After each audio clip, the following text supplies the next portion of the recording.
Vamos voltar ao texto de Mateus capítulo 4 e vamos repetir a leitura do versículo 12 a 17.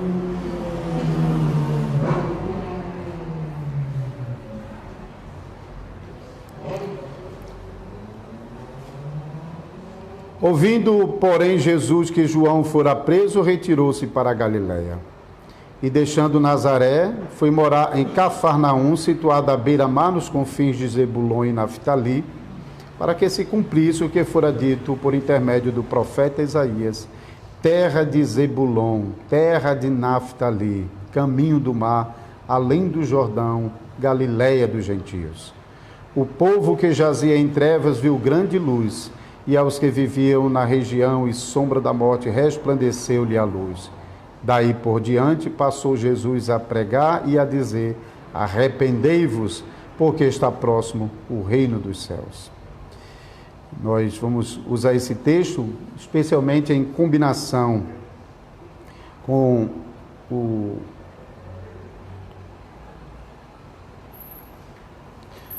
os versículos seguintes, 18 a 22, que será exposto mais claramente na pregação com a parábola dos pescadores, que nós encontramos nesses versículos 18 a 22. Caminhando junto ao mar da Galiléia, viu dois irmãos, Simão, chamado Pedro, e André, que lançavam as redes ao mar, porque eram pescadores. E disse-lhes: vinde após mim, e eu vos farei pescadores de homens. Então eles deixaram imediatamente as redes e o seguiram. Passando adiante, viu outros dois irmãos, Tiago, filho de Zebedeu, e João, seu irmão, que estavam no barco em companhia de seu pai, consertando as redes, e chamou-os. Então eles, no mesmo instante, deixando o barco e seu pai, o seguiram. Vamos orar, vamos pedir o auxílio do Senhor. Senhor Deus e Pai Todo-Poderoso, mais uma vez nós recorremos ao Senhor, porque sabemos muito bem das nossas fraquezas e limitações causadas pelo pecado, para que nós demos a devida atenção à Tua palavra lida e agora proclamada aos nossos ouvidos. Sabemos que não somos inclinados a receber com toda a força a Tua palavra e somos inclinados a nos esquecermos tão logo nós ouvimos o que o Senhor nos diz. Isso é uma fraqueza do nosso coração contra a qual temos de lutar todos os dias da nossa vida. Por isso nós apelamos para a graça do Teu Espírito Santo, especialmente nesse momento em que nós estamos ouvindo a palavra do Senhor solenemente. Por favor, Senhor, nos agracia para que nós possamos receber bem e fazermos bom uso de tudo aquilo que temos ouvido na Tua palavra, especialmente nesse momento, em nome de Jesus. Amém. Irmãos e irmãs e também visitantes que estão conosco, nós hoje estamos iniciando uma nova série de pregações. A ideia é que eu vou pregar algumas parábolas do Senhor Jesus, não todas. As parábolas são muito numerosas, mas a ideia é que pelo menos uma parábola de cada categoria de parábolas, e assim nós temos a oportunidade de aprendermos um pouco mais os ensinos do Senhor por meio das parábolas. E nós vamos começar com essa parábola que, se os irmãos notaram aí, é uma pequena frase, onde Jesus diz: vinde após mim e eu vos farei pescadores de homens. Muitos comentaristas nem consideram isso como parábola, hein? Alguns falam sobre um dito parabólico, outros chamam simplesmente de uma metáfora. Porém, com essas palavras e com a imagem que o Senhor Jesus produz nos seus discípulos com essas palavras, resume muito bem o chamado dos seus discípulos, aos quais mais tarde ele vai chamar de apóstolo. Nós lemos um pouco mais do que esses versículos para compreendermos o contexto do que está acontecendo aqui. O Senhor Jesus, ele havia deixado a Galiléia quando tinha 30 anos e foi à Judeia para ser batizado por João Batista. Depois ele ainda permaneceu alguns dias sendo tentado no deserto da Judéia por 40 dias.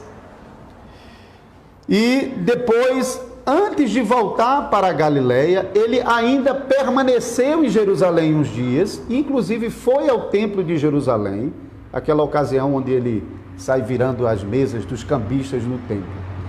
Mas quando nós estamos lendo os três evangelhos, Mateus, Marcos e Lucas, os evangelhos sinóticos, eles relatam que após a tentação de Jesus retorna para a Galileia, então esses evangelhos passam a narrar os acontecimentos na vida de Jesus na Galileia. E somente no final da vida de Jesus é que eles narram a viagem de Jesus para Jerusalém e os acontecimentos que sucederam. Mas João tem uma maneira diferente de registrar os relatos acerca do Salvador. Os evangelistas estão usando basicamente o texto de Isaías, que fala sobre o cumprimento da profecia de que Jesus haveria de realizar o seu ministério na região da Galileia, que era uma região do outro lado do Jordão, fortemente ocupada por gentios. Mas João é o único que registra que, antes daquela última viagem para Jerusalém, na qual ele morreria, Jesus fez outras viagens a Jerusalém. E João então narra sobre essas viagens. E numa dessas viagens ele entra no templo e observa que a vida religiosa no templo era um desastre. E depois Jesus então volta para Galileia, para a cidade de Nazaré, que era a cidade dos seus pais. Os seus pais eram de Nazaré, na Galileia. Porém, depois ele se muda para Cafarnaum, que era uma cidade à beira-mar da Galileia, onde Pedro morava. E foi justamente numa dessas andadas do Salvador às margens do mar da Galileia que ele avistou Pedro e André, o seu irmão. E Pedro e André estavam fazendo o que eles mais sabiam fazer, o que eles sabiam fazer de melhor na vida deles, que era pescar. Alguns textos das Escrituras até sugerem que a maioria dos discípulos eram pescadores. A gente sabe que pelo menos Mateus era cobrador de imposto, né? Mas não é mencionado sobre a função dos outros, e alguns evangelistas falam sobre também serem pescadores. E esses dois irmãos estavam fazendo aquilo que eles sempre faziam, aprenderam a fazer, e era o que eles sabiam fazer de melhor, que era lançar a rede ao mar. E Jesus, quando passa por ali e avista os dois, dirige a palavra a eles, dizendo, como no versículo 19, vinde após mim, e eu vos farei pescadores de homens. Essas poucas palavras resumem bem o significado do ministério de Jesus, e depois também o ministério dos apóstolos depois de Jesus, e na sequência dos apóstolos, o ministério dos ministros da palavra, que ficaram no lugar dos apóstolos até o dia de hoje. As palavras de Jesus resumem a sua tarefa principal: vocês aprenderão a ganhar homens por meio da pregação. Era isso que Jesus já estava fazendo, versículo 17, o versículo anterior você pode notar. Daí por diante passou Jesus a pregar e a dizer: arrependei-vos, porque está próximo o reino dos céus. E é isso que o texto vai dizer após essa sessão, versículo 23, percorria Jesus toda a Galileia, ensinando nas sinagogas, pregando o evangelho do reino e curando toda sorte de doenças e enfermidades entre o povo.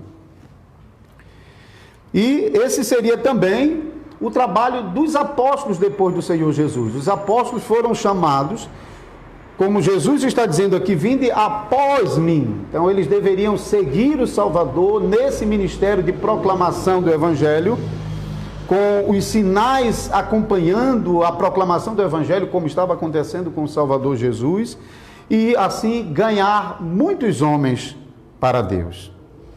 Então a imagem apresentada nessa microparábola é bem apropriada para descrever a natureza do trabalho dos pregadores e também o ganho que eles terão com o seu trabalho.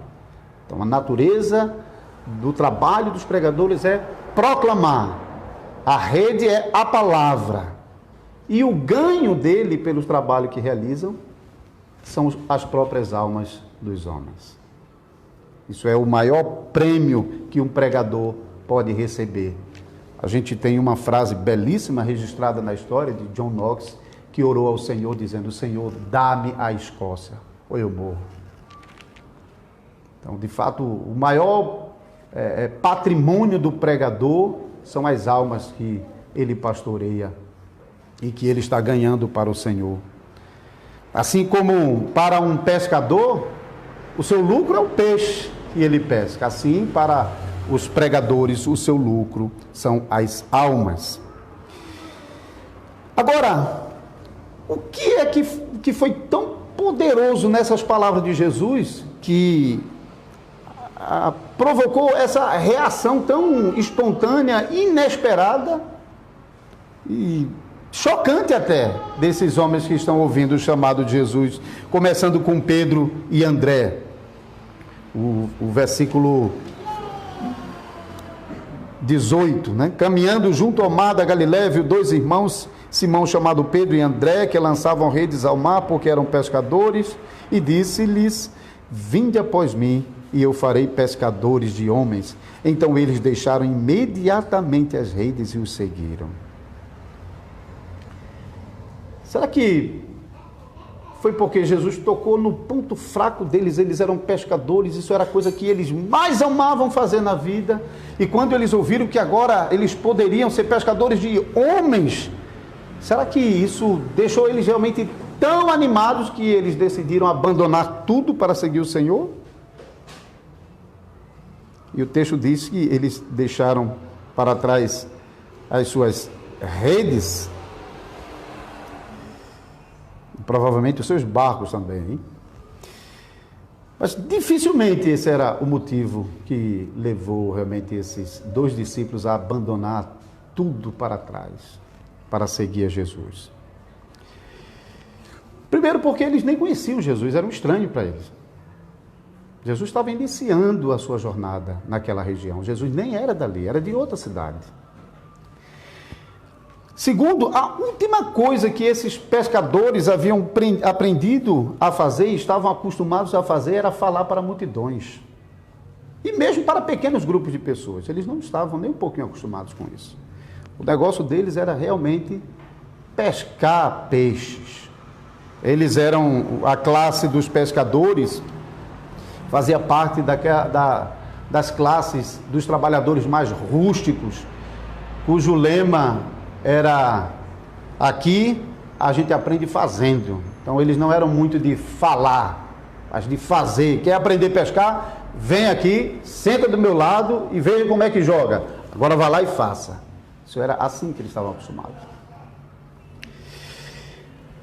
Mas o próprio texto dá uma indicação de que não foi a proposta do Senhor de trocar a pescaria de peixes por pescaria de homens que de fato tocou os discípulos. Notem a primeira palavrinha no dito do Senhor aqui no versículo 19: vinde. Essa palavra é importante aqui: vinde após mim, e eu vos farei pescadores de homens. O que vem depois é de menos importância, porque a natureza do trabalho indicado aqui pela pescaria é, em outras passagens, indicado com outras figuras.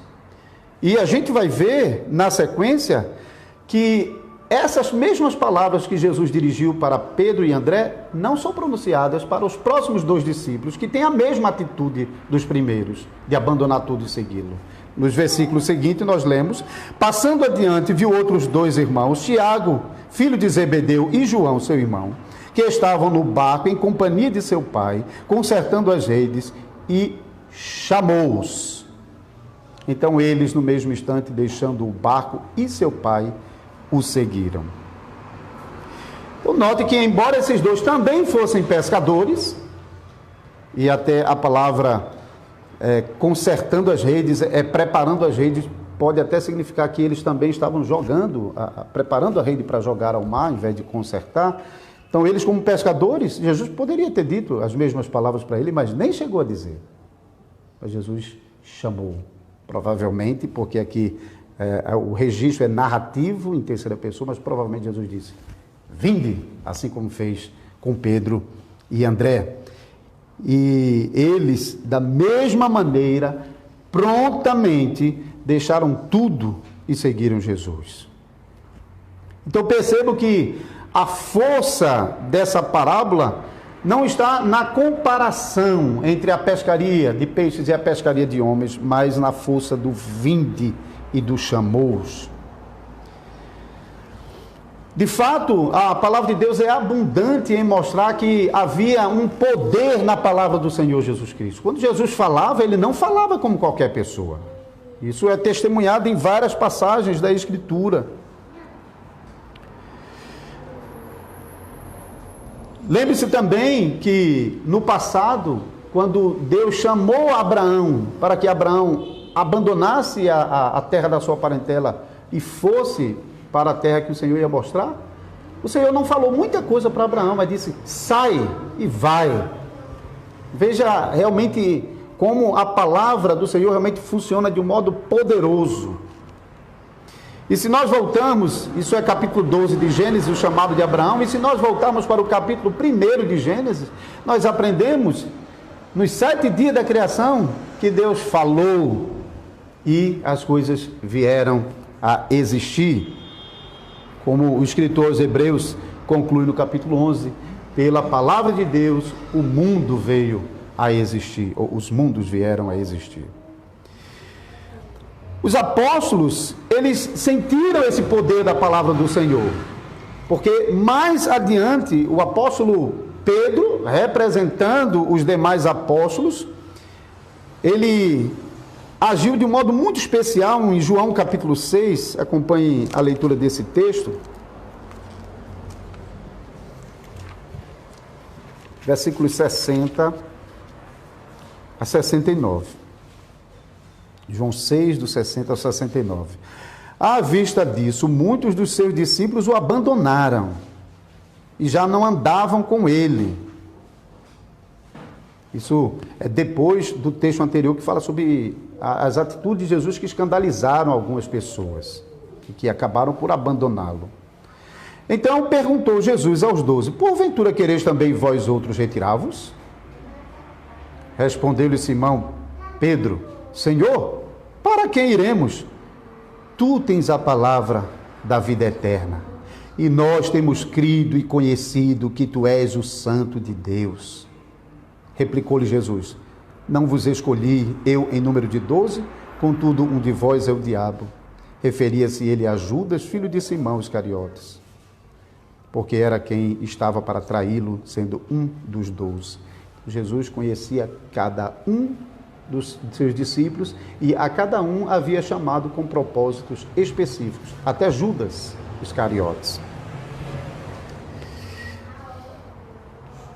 Então, se nós considerarmos o poder divino da palavra do Senhor Jesus Cristo no chamado dos apóstolos, então nós não vamos estranhar a reação que os discípulos estão tendo aqui. Essa reação de parar, abandonar tudo, deixar para trás o barco, as redes.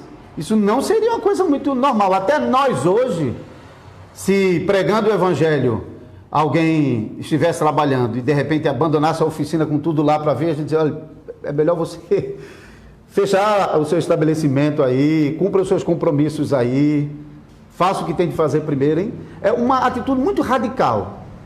Mas essa decisão radical combina com o chamado radical de Cristo Jesus aqui. Ambos são especiais. Não só a resposta dos discípulos em agir radicalmente, atendendo prontamente e deixando para trás tudo. Eles não se importaram com barco, com redes. Eles abandonaram tudo e seguiram Jesus, não mediram consequências.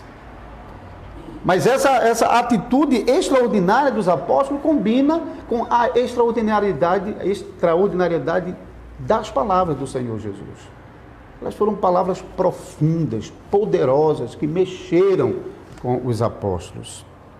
Em seguida, Tiago e João, da mesma maneira. E observe que Tiago e João não simplesmente deixaram para trás barco e rede, porque o seu pai estava lá, podia cuidar. Ele deixou, foi seu pai mesmo, aquele que durante toda a sua vida o ensinou o trabalho, que foi o guia dos dois dessa jornada de aprendizado pela pescaria. Mas eles prontamente abandonaram a sua vocação de pescar peixes para atender ao chamado do Senhor. Então, há uma especialidade não apenas na atitude desses discípulos, de fato é extraordinário, isso não é a coisa ordinária, mas isso combina com a extraordinariedade, então, do chamado do Senhor Jesus. O poder das suas palavras, o poder criativo das palavras do Senhor Jesus Cristo. Então, esse poder criativo no chamado aos pecadores, das palavras do Salvador, marca, de fato, o chamado eficaz do crente.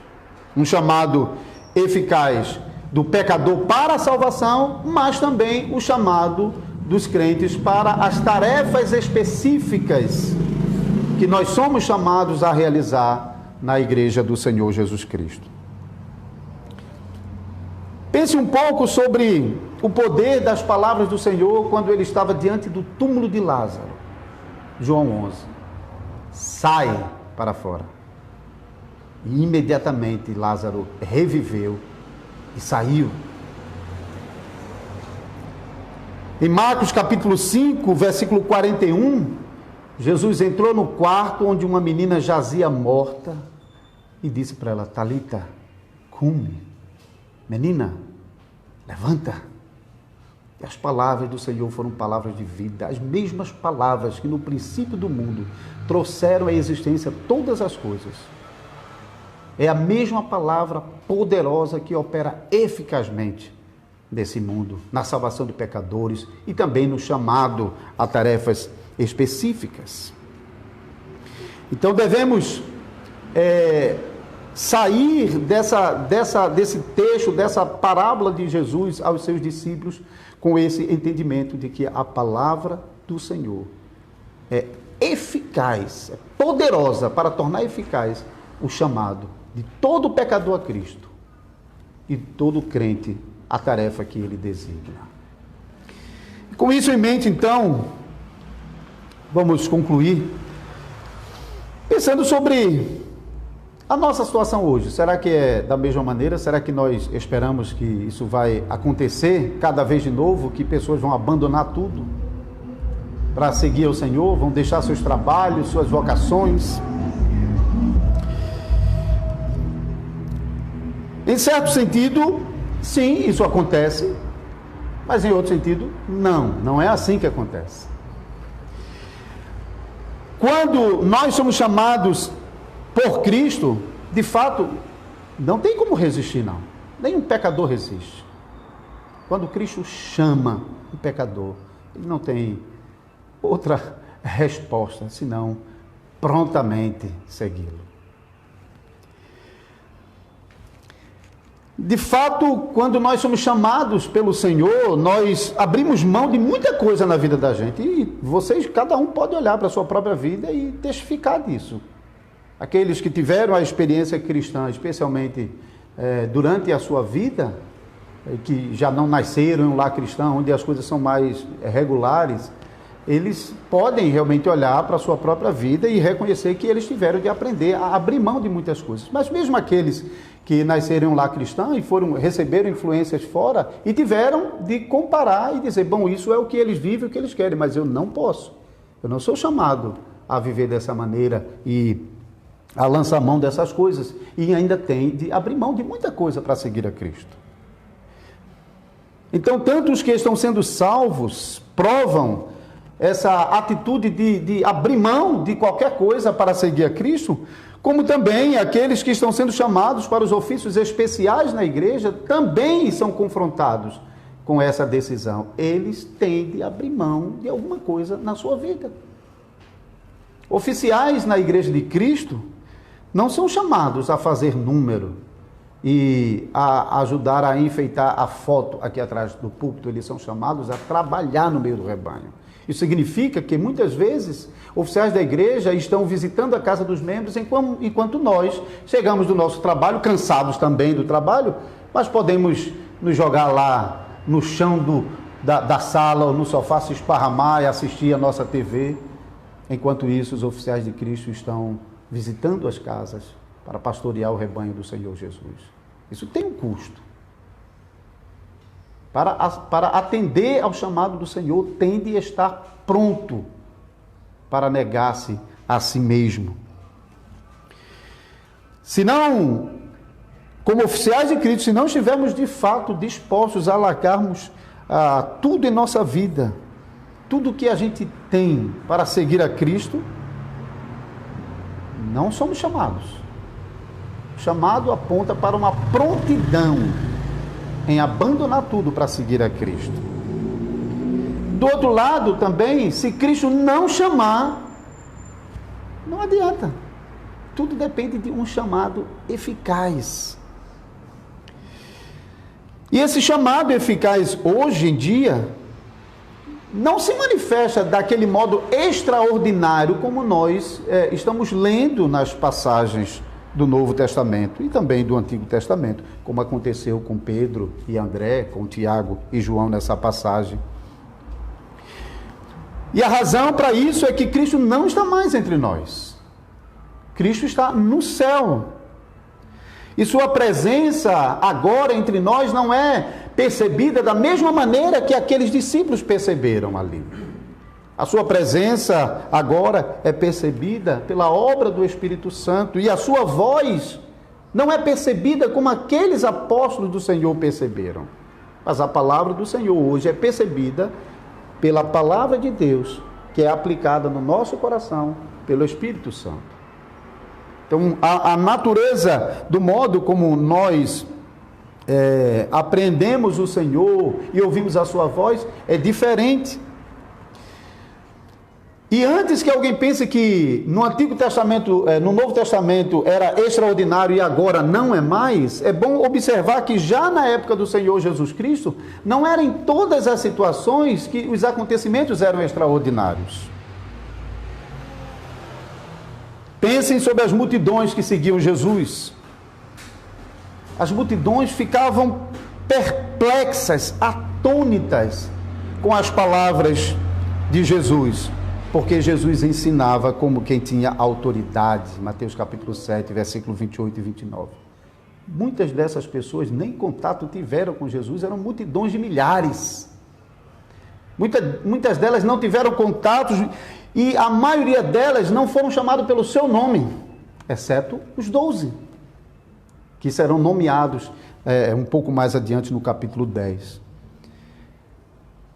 Então, o chamado eficaz, ele se dá no coração do pecador, é obra do Espírito Santo no coração do pecador, porém, em alguns momentos, especialmente durante o período de Jesus e dos apóstolos, esse chamado eficaz que ocorre no coração do pecador foi visível exteriormente com sinais que testificavam em favor da palavra que estava sendo pregada por Jesus e por seus apóstolos.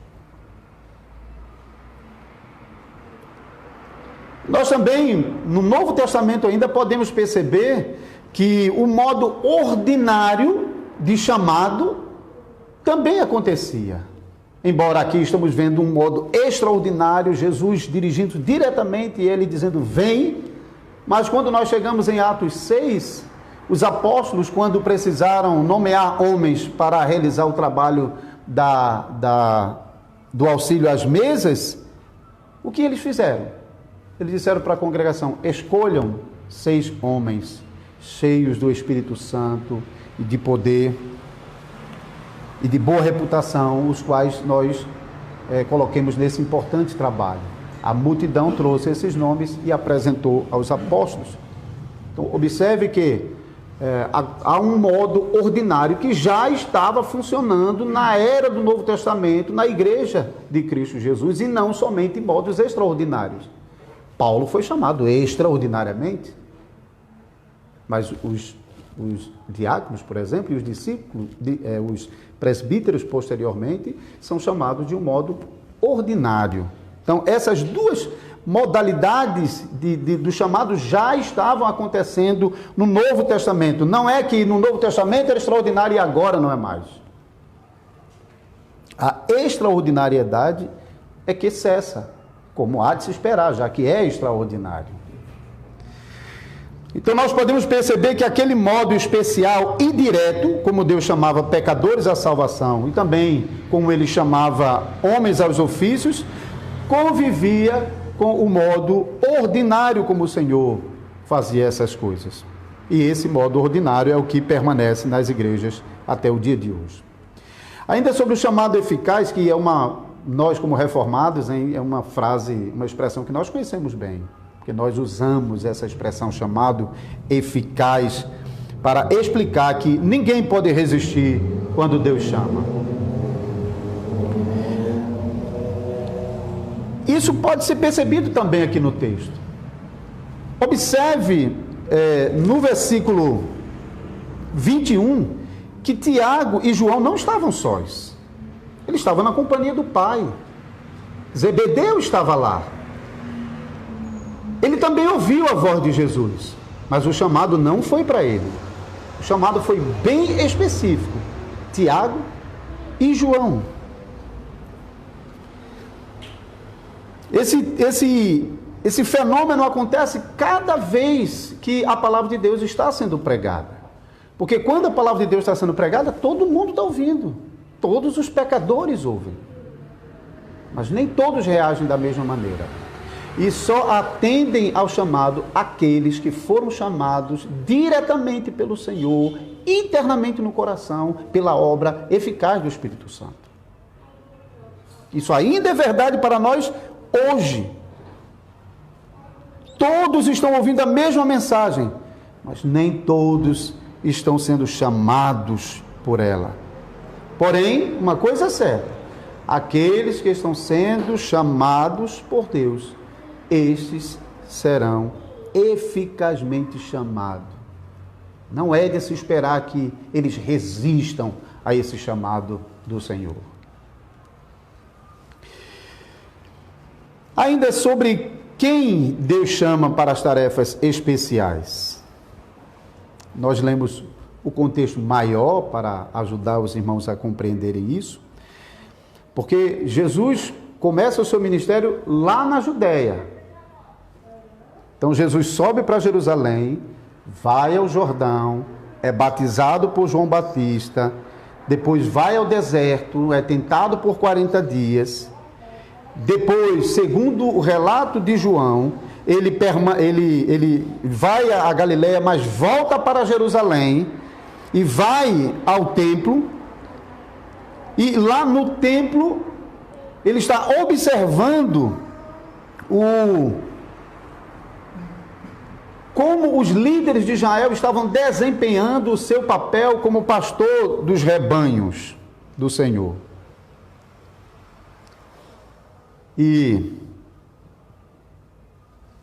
a pergunta é: se Jesus esteve em Jerusalém, centro religioso de Israel, onde estavam os rabinos, os príncipes de Israel, os líderes religiosos, o grupo dos fariseus, dos saduceus, que eram, especialmente os fariseus, era considerado o grupo mais espiritual e que ditava as regras da religião para o povo de Israel. Se Jesus foi para lá antes de chamar os discípulos, como nós estamos vendo aqui, por que ele não escolheu os seus apóstolos dentre os religiosos de Jerusalém, já que lá era o centro da religião? Lá era onde estavam as pessoas que conheciam bem a lei, os escribas acostumados a escreverem e dominavam o texto sagrado, os líderes que estabeleciam a prática religiosa em Israel. Por que Jesus não escolheu entre eles? Mas ao invés disso, Jesus deixa a Judéia e Jerusalém, vai para a Galileia, para uma região de aldeia de pescadores, Cafarnaum, e escolhe homens que não tinham nenhum apego a mais as Sagradas Escrituras e a vida religiosa. E Pedro vai demonstrar isso em outros momentos, dizendo: Senhor, se afasta de mim, eu sou pecador. Jesus faz isso porque ele não escolhe apóstolos para si com base em suas próprias capacidades. Jesus chama segundo os seus propósitos. Até mesmo para a salvação, ele não chama pecadores porque pecadores se mostram melhores do que outros pecadores.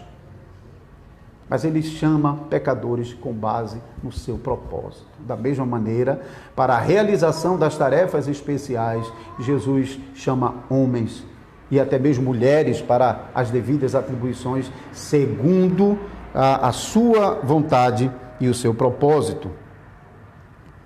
Ele mostra isso ao não chamar príncipes, líderes de Israel, mas chamando pecadores, coletores de impostos. Agora, isso não significa que, então, Deus despreze aqueles que têm mais entendimento, mais conhecimento, uma cultura mais rebuscada e pertence até a uma classe mais elevada, de jeito nenhum. Porque Jesus, segundo seus propósitos, ele também vai no meio dos ricos, ele vai no meio dos letrados, ele escolheu José de Arimateia, homem rico, para guardar o seu corpo, ele escolheu Paulo, homem letrado, um dos fariseus reputados, escolheu, segundo os seus propósitos, para ser o seu mensageiro aos gentios. E sobre o ganho do pregador, para nós concluirmos com isso. Como falei no começo dessa pregação, o ganho do pregador são almas. Esse é o principal ganho daquele que proclama o Evangelho do Reino de Deus. Como eu sempre faço, eu fico, especialmente nessas passagens que mexem com os pregadores, eu fico me confrontando. Porque eu estou diante de uma congregação que pode julgar. E eu fiquei me perguntando e me avaliando nesse ponto, qual era de fato o meu maior ganho? Eu estou aqui porque eu estou garantindo o meu sustento. Eu sei que a congregação a igreja tem sua responsabilidade de manter os servos de Deus, que ela chama para trabalhar no seu meio. E eu reconheço também que eu preciso ser sustentado, uma vez que eu abri mão da vida de microempresário que eu tinha para servir como um ministro de Cristo. Mas é por causa disso que eu estou aqui.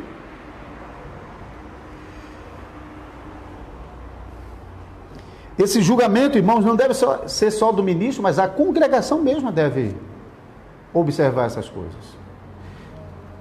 A congregação deve ser capaz de avaliar se o seu ministro está aqui, porque o rebanho é o seu maior ganho, ou se ele está aqui, porque ele tem um ganho financeiro da congregação.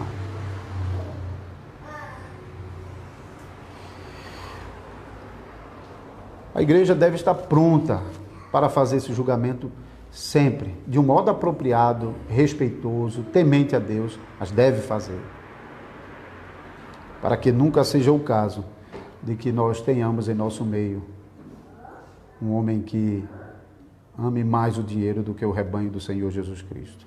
E orem pelo seu pastor, para que ele mesmo não se corrompa a tal ponto, porque como pecadores que somos, nós precisamos da graça do Senhor para ficar em pé ou até para cair. Mas como Paulo diz, mas permaneceremos de pé pela graça de Deus. Então, por favor, orem por seu pastor. Orem pelos ministros da palavra. Para que eles sejam fiéis ao seu chamado. E o seu ganho, o seu maior ganho, como pregador do Evangelho de Cristo Jesus, seja pescar almas para o reino de Deus. Por isso que nós possamos aprender com essa pequena parábola da pesca, que Cristo é quem chama pecadores. Então, é a eficácia da palavra de Cristo pela instrumentalidade do Espírito Santo e não a arte de quem está proclamando o Evangelho. Devemos aprender também que é o Senhor que chama homens para o serviço da igreja. E Deus nos mostra aquele a quem Ele está chamando, mostrando os sinais dessa vocação na vida desses homens. O chamado de Cristo é eficaz, mas somente na vida dos eleitos. Muitos são chamados, muitos estão ouvindo a proclamação do Evangelho, mas poucos estão ouvindo a voz do Senhor no seu coração, pulsando no coração. Esses são poucos. O chamado de Cristo é eficaz na vida dos eleitos, embora esse chamado eficaz é processado de um modo ordinário. Todos os domingos estamos ouvindo a proclamação do Evangelho pela boca de um ministro da palavra. Mas apesar da ordinariedade, nós sabemos que Deus prometeu que vai usar essas palavras para operar em nossos corações a fé daqueles que ainda não a têm e o fortalecimento dessa fé na vida daqueles que já receberam em resposta às orações da igreja, como os discípulos mesmo falaram: Senhor, aumenta a nossa fé. Que nós possamos, irmãos e irmãs, aprender também que a grande pescaria na igreja, a grande pescaria de homens, de almas, homens aqui, a palavra para homens nessa parábola, eu não mencionei antes, mas é a palavra geral, para pessoas, você não está falando de sexo masculino, é anthropos, que é uma palavra geral, pessoas, a humanidade. Então que nós possamos aprender que essa grande pescaria de homens é uma prioridade da igreja. E como nós veremos em outras parábolas, essa pescaria não fala simplesmente sobre ir lá fora e pescar pescadores. Mas essa pescaria acontece dentro da igreja, dentro do povo da aliança. Basta se lembrar que Jesus não saiu dos territórios de Israel para buscar discípulos, mas ele buscou dentre os próprios filhos da aliança. Então, que nós tenhamos em prioridade que todos precisamos do Evangelho.